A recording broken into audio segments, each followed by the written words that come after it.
Hi and welcome back to the channel. So, you're looking for a video about how to do sit-ups? Well then, you've come to the right place. Why should you try to do sit-ups? Sit-ups are a simple and effective way to tone your stomach muscles. They are often used as part of a core workout routine.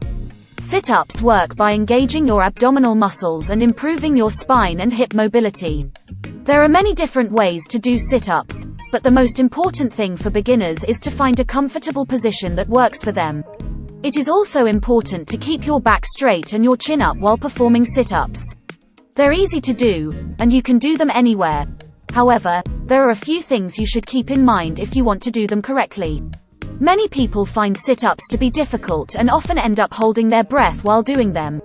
This can lead to dizziness and even lightheadedness. It is important to learn how to breathe correctly while doing sit-ups in order to avoid these symptoms and maximize the benefits of the exercise. First, make sure you are lying on a flat surface. If you are on a bed or couch, your back will not be properly supported and you may injure yourself. Second, keep your knees bent and your feet flat on the ground. This will help you maintain a good form and prevent strain on your lower back. Third, when you begin to sit up, place your hands behind your head, keeping your elbows in. As you exhale, curl your head and shoulders off the ground, contracting your abs. Slowly return to the starting position, inhaling as you go. Remember to keep your back flat on the ground throughout the entire movement.